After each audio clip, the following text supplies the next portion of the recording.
Hello guys, मेरा नाम अंकित है और आज ट्यूटोरियल में हम सीखेंगे कि कैसे एक मॉडल क्रिएट करते हैं और उसमें डेटाबेस को हम कैसे एडमिन पैनल पे जाके वहाँ से मॉडिफिकेशन कर सकते हैं और जितनी फंक्शनलिटी है हम उसको कैसे एग्जीक्यूट करेंगे थ्रू एडमिन पैनल। तो वो सारी चीज़ आज हम जानेंगे इस ट्यूटोरियल में। इस ट्यूटोरियल को स्टार्ट करने से पहले मैं थोड़ी सी ओवरव्यू देना चाहूँगा जेंगो के बारे में। जेंगो एक फ्रेमवर्क है पाइथन की जिसमें हम वेब एप्लीकेशन को डेवलप करते हैं। और इसमें जो जेंगो की साइकिल होती है वो कैसे एग्जीक्यूट होती है, इसको हम अगर ऐसे समझे कि इसमें पहले क्या होता है कि जो वेब ब्राउज़र है हमारा वहाँ से इवेंट जनरेट होती है या कोई भी एक्शन जनरेट होती है, वो जाती है वेब सर्वर पे जो भी हमारा लोकल होस्ट है। उस वेब सर्वर से फिर वो url.py फाइल में जाती है, जो कि जब हम सेटिंग को जब हम स्टार्ट करते हैं कोई ऐप, उस ऐप के अंदर सेटिंग और यूआरएल नाम की दो फाइल होती है। जैसे कि मैं अगर दिखाना चाहूँ, ये हमने ट्यूटोरियल नाम का एक प्रोजेक्ट स्टार्ट करा हुआ है और इसमें ऐप ये है। तो इस ट्यूटोरियल में आप दो फाइल मिलेंगी, एक url.py और एक setting.py।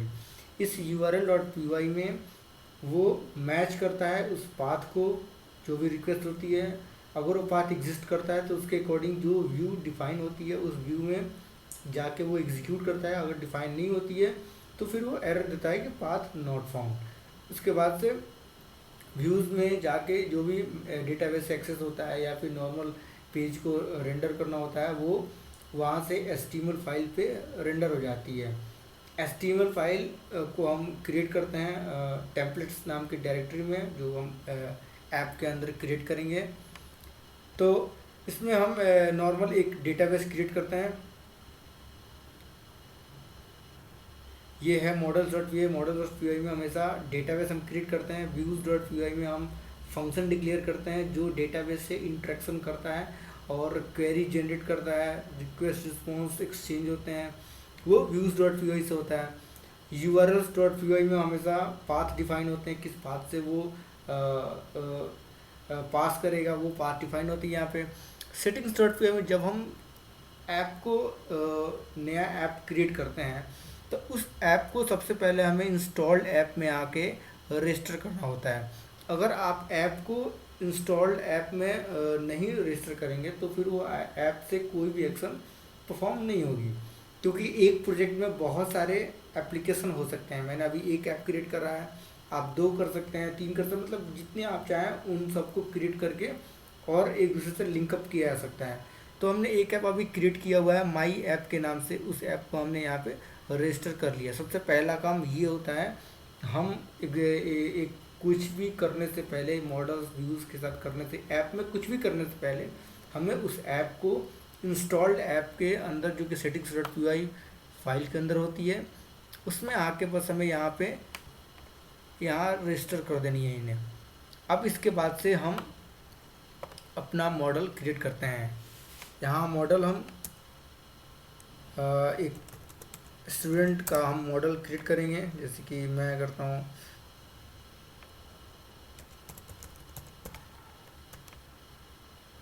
स्टूडेंट 2। एक्चुअली हम एक बार मेक माइग्रेशन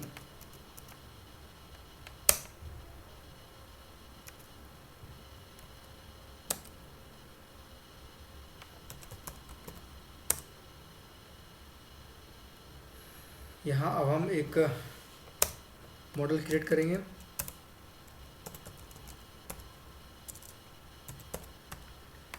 स्टूडेंट 2 नाम से आप कोई भी नाम देख सकते हैं, ये डेटाबेस का नेम है बस। अब इसमें हम मॉडल्स जो कि डिफाइन होती है, उसकी ऑब्जेक्ट होते हैं, उनमें हम मॉडल फॉर्म होती है, सॉरी मॉडल्स डॉट मॉडल।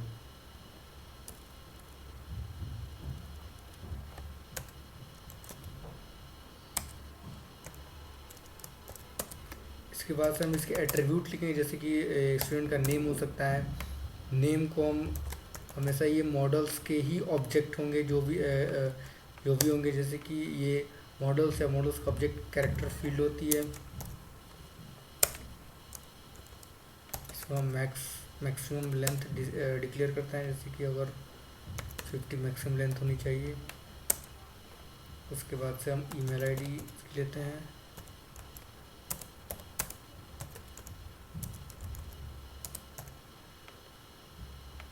यहाँ ईमेल फील्ड यहाँ इनबिल्ट होती है, यहाँ पे आप यूज़ कर सकते हैं जाके। अगर जो भी इनपुट होगा अगर ईमेल के फॉर्म में नहीं होगा तो यहाँ पे वो सबमिट नहीं होता है।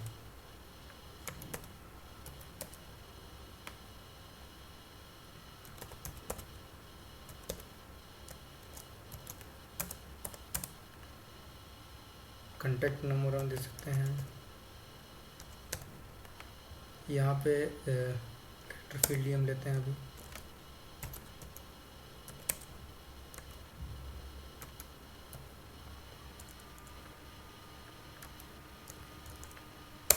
इसके बाद से एक डेट का एट्रीब्यूट ले लेते हैं।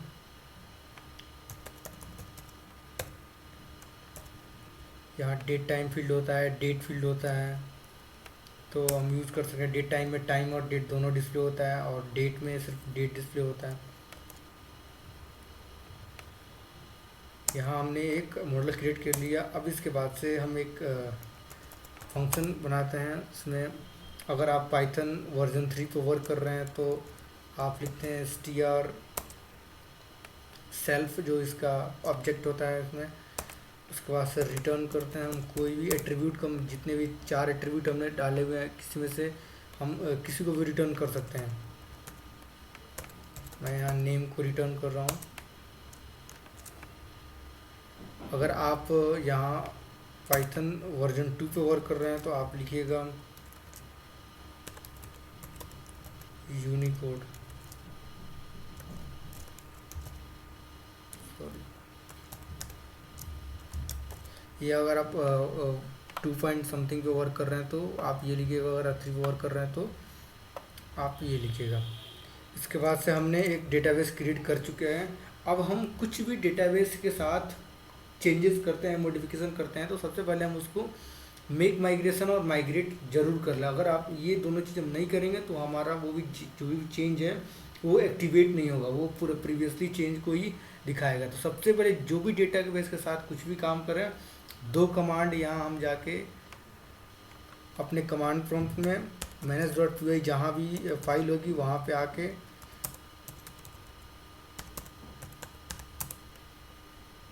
मेक माइग्रेशन,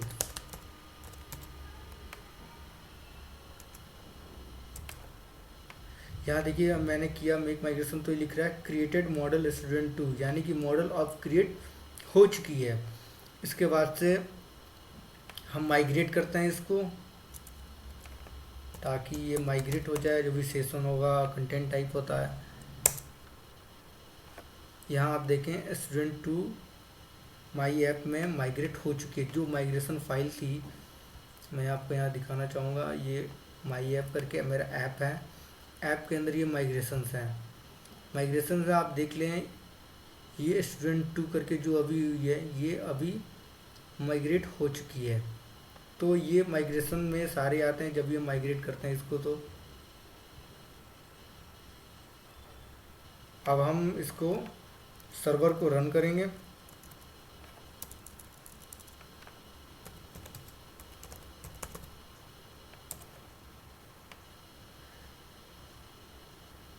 हम ब्राउज़र पे जाके, ये तो हमारा, हम एडमिन पैनल पे इसके आएंगे। यहाँ एक चीज़ देखने वाली बात है, पहले मैं इसको लॉग आउट कर लेता हूँ।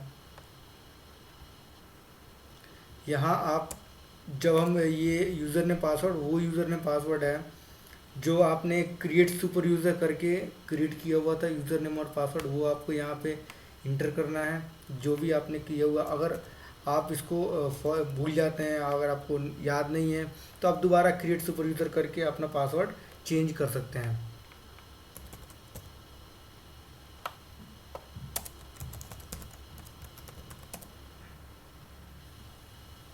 यहाँ देखें अभी ये 2 चीज़ आ रही हैं, लेकिन हमारा जो डेटाबेस क्रिएट किया हुआ था वो नहीं शो हो रहा है। उसका रीज़न क्या है कि जब हम डेटाबेस को क्रिएट करते हैं तो उसको admin.py में हम रजिस्टर करते हैं सबसे पहले। तो हम यहाँ इंपोर्ट कर लेते हैं डॉट मॉडल्स, सारे जितने भी स्टार के लिए सारे मॉडल्स को हम कर लेते हैं।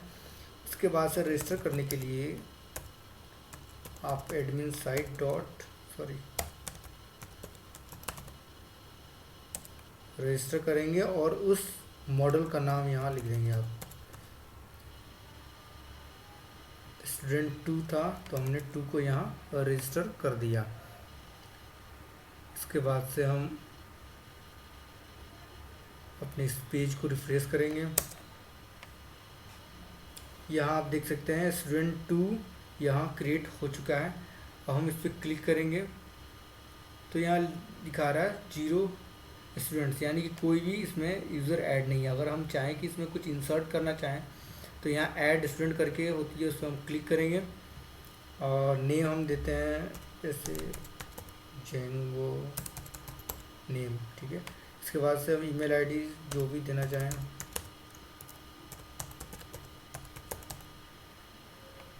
इसके बाद से कॉन्टैक्ट नंबर कुछ भी आप दे सकते हैं, जो भी ये एक डेमो के लिए था।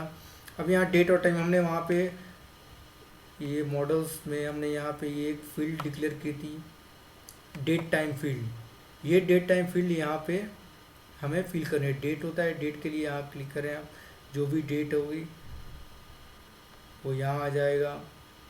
टाइम के लिए वो टाइम यहाँ पे आ जाता है। अब यहाँ पे ये टाइम आ गया। अब हम इसको सेव कर लेते हैं। यहाँ आप देख सकते हैं कि ये सक्सेसफुली सेव हो गया। अगर आप चाहते हैं कि और ऐड करनी है तो आप जितनी मर्जी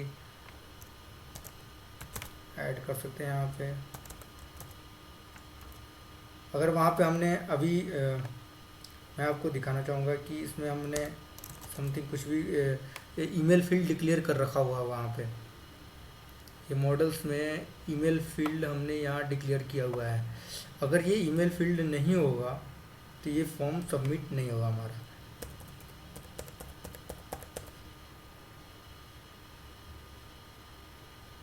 डेट हम कुछ भी ले लेते हैं। यहाँ आप देख सकते हैं ये लिख रहा है inter a valid email address, क्योंकि वहाँ पे हमने जो मॉडल्स में डिफाइन कर रखा है वो ईमेल फील्ड है। अगर हम इसी को कैरेक्टर फील्ड में अगर चेंज कर देंगे तो वो जो भी आप इंटर करेंगे वो एक्सेप्ट कर लेगा। इसलिए हम यहाँ पे ईमेल फील्ड करते हैं। एक सिक्योरिटी वैलिडेशन के लिए है कि सर्वर साइड पे वैलिडेशन हो जाती है, इसलिए हम इसको यूज़ करते हैं। अभी सक्सेसफुली 2 हमारे से। अब यहाँ पे आप देख सकते हैं ये जैक और जेंगो नेम क्यों लिख रहा है। ये एक्चुअली नेम है, हमने जो नेम डाला हुआ है नेम जैक, ये इसलिए आ रहा है क्योंकि यहाँ पे हमने रिटर्न जो है वो नेम को करेक्ट किया हुआ है। अगर यहाँ हम नेम ईमेल आईडी को करते हैं, आप यहाँ किसी को भी नेम को रिटर्न करा सकते हैं जिससे आप रिकॉग्नाइज कर सके कि हाँ इस यूज़र का ये डेटाबेस है और इस यूज़र का ये सारे इन्फॉर्मेशन है। अब हम इसको रिफ्रेश करें पहले, यहाँ देख सकते हैं उस यूज़र का उस नेम का ये ईमेल आईडी यहाँ पे आ गया। अब इसको चाहें आप डिलीट करने के लिए तो यहाँ पे डिलीट सिलेक्टेड को करेंगे, यहाँ ये आपसे कंफर्म करेगा। उसके बाद से यहाँ पे डिलीट हो गया है, एक ही बचा हुआ है ये वाला। तो इस तरीके से अगर हम इसको क्लिक करके इस पर जो भी मॉडिफिकेशन करना चाहें, जेंगो पाइथन जो भी आप करना चाहें यहाँ पे सेव कर दें, ये अपडेट हो जाएगा उस अकॉर्डिंग जो भी हमने चेंज करा हुआ है। जेंगो पाइथन जो भी कोई भी आप यहाँ से डिलीट कर सकते हैं। तो ये है हमारा एक बैकएंड पे जाके हम किसी भी डेटाबेस को मतलब मॉनिटर कर सकते हैं, उसको इंसर्ट कर सकते हैं विदाउट फॉर्म। तो ये एक बहुत ही जेंगो का अच्छा एडमिन पैनल दिया हुआ है और इससे हमें कुछ मतलब कि जो भी अदर लैंग्वेजेस है उसमें इतनी अच्छी एडमिन पैनल नहीं दी होती है सिक्योरिटी के व्यू से। तो यहाँ पे हम कुछ भी जो भी डेटाबेस के साथ हम अपडेट डिलीट और मॉडिफिकेशन कर सकते हैं। तो बस आज के लिए इतना ही। हमने डेटाबेस क्रिएट किया और उसको एडमिन पैनल पे एक्सेस किया हमने। अगले वीडियो में फिर मैं व्यूज़ बताऊंगा और व्यूज़ के थ्रू हम कैसे फॉर्म बना के फॉर्म के थ्रू हम डेटा को सबमिट करते हैं और एक्सेस करेंगे, वो अगले वीडियो में हम देखेंगे। तो आज के लिए इतना ही। अगर आपको ये वीडियो पसंद आई हो तो प्लीज़ लाइक और सब्सक्राइब करें चैनल को, क्योंकि ये नए नए वीडियोस में डालता रहूँगा इसकी सीरीज़ को, और पूरा एक प्रोजेक्ट हम क्रिएट करेंगे इसके इस ट्यूटोरियल में। तो आप अगर सब्सक्राइब नहीं किया है तो आप प्लीज़ सब्सक्राइब कर लीजिए इस चैनल को, और देखते रहिए। अगले वीडियो में बताऊंगा सारी चीज़ें, व्यूज़ और यूआरएल के बारे में। So that's all, thank you.